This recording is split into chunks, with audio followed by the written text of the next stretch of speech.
Good day everyone. Today po may bagong tutorial na naman po tayo about sa DSLR boot or yung photo boot application natin, no? So, ito yung DSLR boot version 6 offline mode po. Start screen tutorial, no? So, start screen tutorial ng version 6, no? So, open natin yung ating photo boot. Open muna natin yung ating photo boot o yung DSLR boot. Bali sa mga wala pa palang sa mga aspiring photo boot owners natin or yung mga gusto mag-start ng photo boot, kung gusto niyo itong software na to, offline mode po ito, lalo na kung nasa mga malayong lugar kayo at mahina yung mga signal nyo, ito po yung best fit po na application para sa inyo, no? DSLR boot version 6, no? So pag in-open nyo yung application ng version 6, no, so ganito ang una nyo makikita. Ito yung interface niya. So laging lumalabas ng software updater na to. So ang pipiliin nyo lang dito ay skip this update or remind me later, no? Huwag nyo pipindutin yung install update, no? Kasi magkakaroon siya ng error.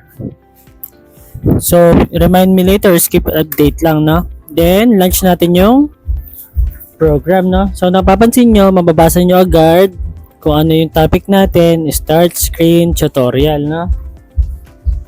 So dito pa lang, sa umpisa pa lang, pag open nyo pa lang, makikita nyo na agad yung setting nyo, no? Start screen tutorial, no? Ayan, so sa version 6, magkaiba kasi ang itsura ng version 5, version 6, saka version 7, no? So sa version 6, ganito ang una nyo makikita. Kung ano yung mga sineset nyo. Tulad nito, naka-auto print siya, may display ng print button, ganito yung katulad ng template natin.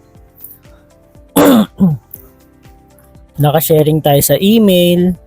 So dahil offline tayo, pwede nyo i-off yung internet nyo. Pero kung gusto nyo mag-share ng photos, pwede nyo i-on lang yung email nyo, no? Or yung internet nyo. So dahil sharing start screen setting ang tutorial natin ngayon, so launch lang tayo ng event. So start screen, ano ba yung start screen? So itong nakikita nyo ngayon, start screen po ang tawag yan. Pero pinaka specific po ay naka live view mode po tayo. Kaya nakikita nyo yung itsura natin, no? So paano mabago yan? Ito yung babaguhin natin. Dito sa start screen, pwede dyan naka live view. Pwede rin pong photo or yung pangalan ng yung ginawa nyong wallpaper para dun sa pangalan ng event or yung kung sino yung celebrant natin, no? Example, birthday, wedding, yan po ilalagay nyo doon, no? Pwede po siyang hindi live, naka-live view. Pwede rin namang video, tapos combination ng photo, no? So, saan siya binabago? So, para mabago nyo yung start screen nyo, pupunta kayo dito sa setting. Tapos, pupunta po kayo dito sa ating display, no? So kung napapansin nyo, sa baba ng option, nandito yung ayan. Pag pinutin nyo itong display na to, ito yung start screen setting nyo, no? Dito nyo siya makikita, no? Or yung mga setting nyo. So umpisa natin sa taas para hindi na kayo lahatin ko na. So sa display, click nyo lang yung display. So start up daw in full screen, no? Ito normally naka-off lang yan kasi minsan malilito kayo. Kailangan kayo nun eh. May kailangan niyo pa ng keyboard para i-off niyo yung yung screen. Tapos start screen, dito tayo sa baba, start screen na tayo. So start screen, 'di ba kanina naka-live view mode tayo? Kung gusto niyo yung photo yung nakalagay doon, pindutin niyo lang tong browse. So, palitan natin siya. So, ito may niready tayong na mga start screen dito. All lang natin. Photo. So, kung napapansin nyo, may photo tayo dito. Ito. Open natin yan. Tapos, save nyo lang, no? So, kapag nag-run yung nyo, yes, so napapansin nyo, naka-live view pa siya, diba? Hindi siya nag-effect. So, anong gagawin nyo para mawala yan? I-off natin yung live view mode natin, no? So, pupunta tayo sa setting para i-off yung live view. Saan ba natin i-off yung live view natin? So pupunta po kayo sa camera. So kung napapansin nyo, pagpunta kayo sa camera, may live view setting dito. Ito yung live view natin. So nakapansin nyo, naka-enable siya. Display a video preview during countdown. So i-off lang natin to para mag-display yung ating picture, no, or yung pangalan ng event natin. So save natin yan. Pag niran natin yung event, ang lalabas na dyan yung photo natin. So wait lang natin.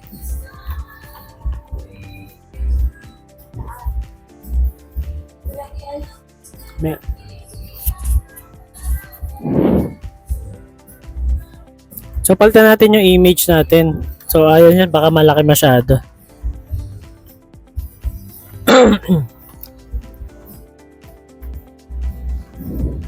Hanap tayo ng kahit na anong pictures lang na pa-landscape, no?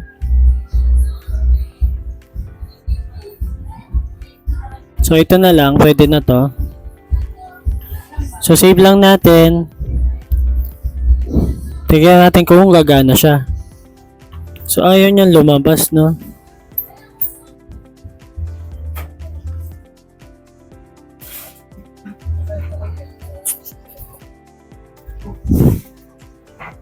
So ayan, makikita nyo, nakaano na siya.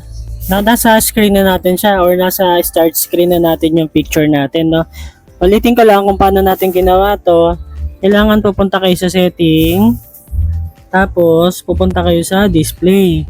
So kung nakikita nyo itong start screen na to, i-browse nyo lang po ito, tapos pipili po kayo ng kahit na anong photo or yung wallpaper na ginawa po ninyo para sa kliyente nyo. Tapos isi-save nyo lang po, no? So kung hindi siya lumabas dahil naka-live view mode, kailangan i-off nyo po yung live view mode para lumabas itong start screen natin, no? So para i-off yung live view mode natin, pupunta kayo dito sa camera. Tapos so normally nakaganyan po yan. I-uncheck nyo po itong display on start screen. Saka itong enable, no? Enable, no? So ibig sabihin naka-off na to, yung display on start screen, tsaka to naka-off na. So sisave nyo lang po din. Yan, lalabas na po yung ating start screen, no? So ulitin ko, maglalagay pa ako ng isa. Testing natin uli. So browse pa tayo ng isa pa. Start screen. All files. Ayan. Save lang natin. Ayan, kung mapapansin nyo, lumabas na po yung logo natin, no? Ito yung pangalan po ng page natin, ng isang page sa Facebook. Ayan. So ayan, sa start screen, gumagana po itong ating photo, or yung pwede kayo maglagay ng event ninyo, pangalan ng client or pangalan ng event niyo. Tapos ano pa yung pwede? Yung live view, 'di ba? Ito yung kaninang naka-start. So paano natin i-on yung live view kapag gusto niyo yung live view naman? Pag sa live view, ang gusto niyo naman pong i-open kahit dumiretso na kayo sa camera, i-enable niyo lang po ito, tapos i-click niyo lang po itong display on start screen, gagana na po agad 'yan, no? So pag save nyo, ayan, naka live view mode na po kayo agad, no? So meron pang isa, yung video, no? Yung animation, pwede rin po yun. Kaso sa version 6, hindi siya gumagana, lalo na kung mababa yung specs ng laptop nyo, no? So, based on experience, hindi po siya gumagana sa version 6, no? Or siguro medyo mababa lang yung specs ng laptop natin, kaya ayaw gumana sa atin. So, kung napapanood nyo itong video to, pwede nyo rin i-try, no? Pero sa akin kasi sinry ko na, nagahang siya. So I suggest na sa version 6, photo and live view na lang ang gamitin nyo, no? Pero kung gusto nyo siyang gawin, dito nyo siya kung gusto nyo siyang i-testing, punta lang po kayo sa display. Ayan, so start screen. So ayan po yung topic natin, no, sa DSLR boot version 6 offline. So, ulitin ko kung ano yung natutunan natin sa start screen tutorial. Pwede tayo mag live view mode at saka itong photo display, no? Or yung display ng event, yung photo. Yung event po ninyo, kung ano yung pangalan ng event, kung birthday ba yan or wedding, pwede po siya naka-display dito.